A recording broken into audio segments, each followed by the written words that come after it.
since we were talking about fake news. What's going on, guys? In today's episode, we got Joe Rogan on the Joe Rogan Experience. He has Kash Patel. Just focusing on this clip of Kash Patel and how slick he is when Joe Rogan kind of puts him in a corner and tells him about, oh, did you see how Elon said that Trump is on the Epstein files and that's the reason why they haven't dropped it yet?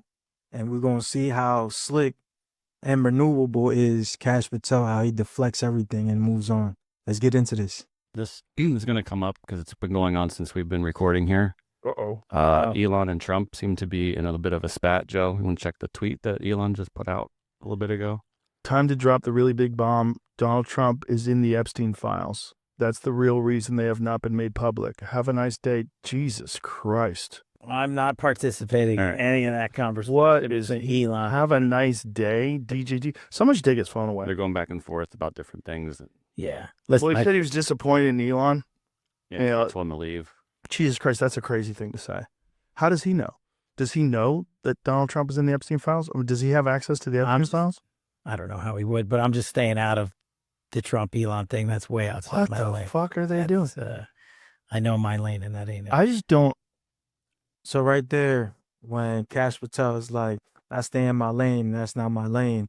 But if you pay attention, he's looking away from Joe Rogan, and then he looks at Joe Rogan. Aren't those signs of somebody lying? I feel like he knows more than what he's letting on.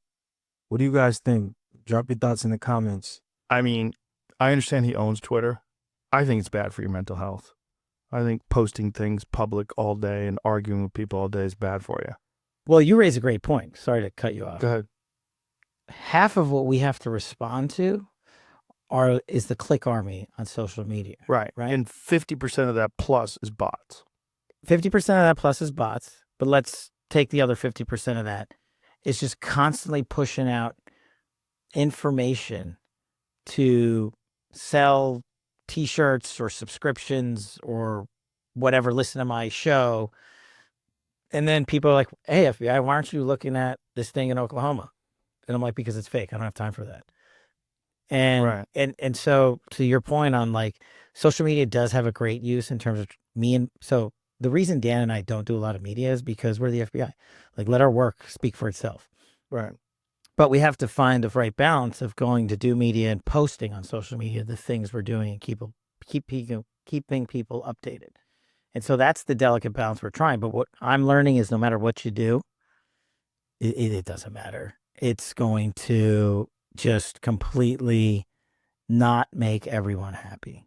And there's no solve for that in terms of how the FBI operates. But at the same time, the FBI won't be thwarted by it. We're going to keep going. Like, do you know, I mean, I've already told you I've been called a genocidal dictator, which is ironic since I'm the son of a man who fled a genocidal dictatorship in East Africa, and his parents lawfully immigrated to this country and had me, and now their kid's the FBI director, first generation Indian kid. Kind of a pretty freaking cool story. That is a cool story. But I'm like, Kash Patel is good. You know, they're not even talking about the whole Elon Musk and Trump beef anymore. He's deviated everything to how everything is fake, and now he switched that whole awkward moment to his life now about how his family migrated from South Africa. It's great. And then he starts talking about how crazy social media is. On half of the stuff online is bots or people pushing fake stories just to sell merch or clicks. Like, he's good.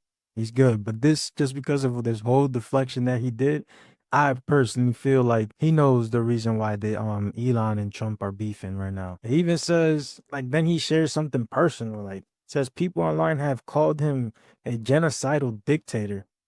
Like, what? Which is wild because his family actually escaped a real dictatorship, but even then, he stays cool, no anger, no whining, just facts. that's what me and Dan say all the time. You can call us whatever you want. But genocidal dictator, like that, now those words don't mean anything anymore if you're calling you that. Well, that's what I mean. You're not a dictator and you're not genocidal. So what are you doing tagging both of those together? What is the proof? And what is the media doing printing it? That's insane. That's an insane thing. But I think they were given a mandate to be the attack dogs. You know, I think they were. And I think during the last administration, they reinforced that. I think I mean, just look what happened with the Hunter Biden laptop story, where 51 former intelligence agents testified that this. Thank you for bringing that up. Tell me about how crazy that is. So you want to talk about the ultimate weaponization and total disinformation combining forces, right?